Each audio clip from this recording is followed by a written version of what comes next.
when you're just becoming, I, like you, fit so many of the first, or differences. Right. I'm starting to practice at a more mature age. I'm Puerto Rican, all of these things, right? But during, Right. you don't have those, you can't see people. So what I want to know from you, with your years of experience, and what would you do to, like, organization right now? Everything is different about practice, right? And we don't have a lot of mentoring because we're really separate with social distancing. I mean, even though we have technology, it's such a different environment. And so I guess what I wanted to ask is, as you look back on your career and even now, in terms of organizing how you practice and how you do your work, what are some great practice tips for staying organized that you would tell to, a brand new attorney practicing? I wish I talk about being organized. I wish I knew. This is a challenging time. I mean, Yeah. we started out a year ago. I mean, by the way, I started in my current assignment, and like 2.5 months in, the world stopped, and we were just getting things rolling in my department, and all of a sudden we had to completely reinvent everything. And I can tell you that judges, we're constantly trying to figure out how in the world we're supposed to do this. We're supposed to provide people with due process, equal access to justice in the middle of a long-term crisis. Not something that's like just, a couple of days and over, but something that is chronic, that just isn't going away. And so it's tough. And I think like most, when I started out in March, I thought of all the things I was going to do, being able to work from home. I could organize. You can't see. One of the reasons I have a backdrop here is because I'm sitting among stacks and stacks of paper. I'm like, oh, I'm gonna get everything organized. I'm gonna do all this other stuff. I'm gonna keep things so much better. It's been harder. Yeah. I don't know why, but it's been harder. And so one thing that you can do is I think you need to be connected with other people. You need to stay. I mean, what you're doing now, I think, is part of it. I think that, and that it's important to stay connected with other people in the profession. I think that's always important, and I think it's especially important now.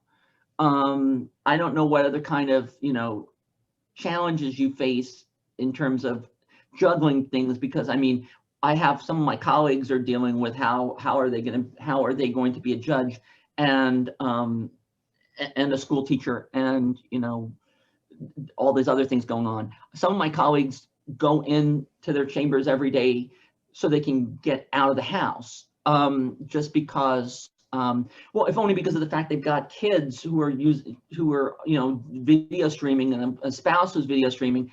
The number of spouses I've seen who are working in the same room with like back-to-back computers or something, where they're just with their back to each other, it's astonishing. And so we're all trying to find our own ways to navigate these weird times.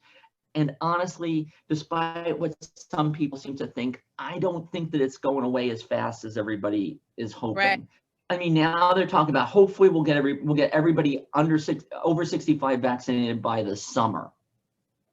The summer. And so, I mean, I think everybody's, it's hard. And so I think that what it requires is that you make a conscious effort. And I know this may be hard for people, especially who are introverts, to reach out to other people. But again, a plug, one of the values I think of bar is that you connect people, and that you can find other people to deal with.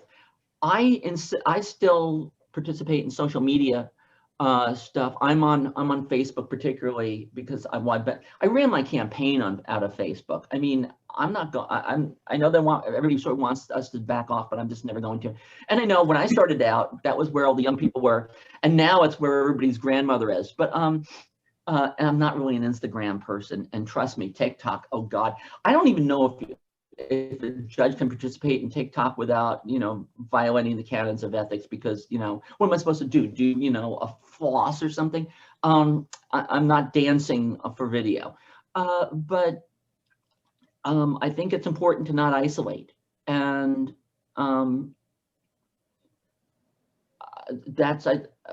and to connect with other people. Especially, are you a solo? Were you saying you're starting a practice? Are you solo? No, I'm with the Eviction Defense Center. I'm a litigation Oh my attorney goodness there. gracious! So did I We're see? so Have I seen you? Have you appeared in front of me yet? No. I'm new. I started during COVID, so everything has been closed. Oh, and you will see me then. Yes. So I'm so excited to. But like even this morning, my mentor is an attorney in Berkeley named Ocean Newman, and he's a long practicing attorney. So now we're talking about, so this morning him and we're talking about practice tips. We typically would talk about the law and other things, but I asked him and other attorneys that I work with, how are you organizing it? We're getting really down to the details because of COVID. And so that's why I just thought, have you found anything during COVID, being online and doing all of this that just helps you? For OSHA, it's a notebook, for someone else, it might be reminders on your iPhone, and that's what I'm trying to gather, because we are doing things during difficult times and are so busy, right? And so any practical very helpful. One of the things that I do is, it's actually now in the other room. I do keep a daily planner. One of the things that's been hard for me is I have to maintain calendars that are personal and professional and other things. And so, for example, so my work calendar gets populated. Every time I get an email on Google, it puts it into my Google Calendar. Like this today, that pops up in my Google Calendar. Making sure that all those things are synchronized and organized it took me forever to get that to work. But I think in some ways for me, it's essential. So what I do is I keep an electronic calendar of what I've done, and I keep a written log of what I've done. And I try to put in a written thing, everything that's on. I try to keep these things organized, but it's really hard. It's sort of like it's kind of like, a double tickler system almost, but with one person, and it drives me nuts, but because it is really hard. Now I'm, for example, because people now, one of the things that's challenging now is that people sort of assume that you're free all the time. I mean, that you're flexible because, you don't have, because you're, because it's pandemic, you're doing things virtually. Of course, you can just randomly show up at any time of the day or, or night for a meeting or a talk or something. And that's so not true.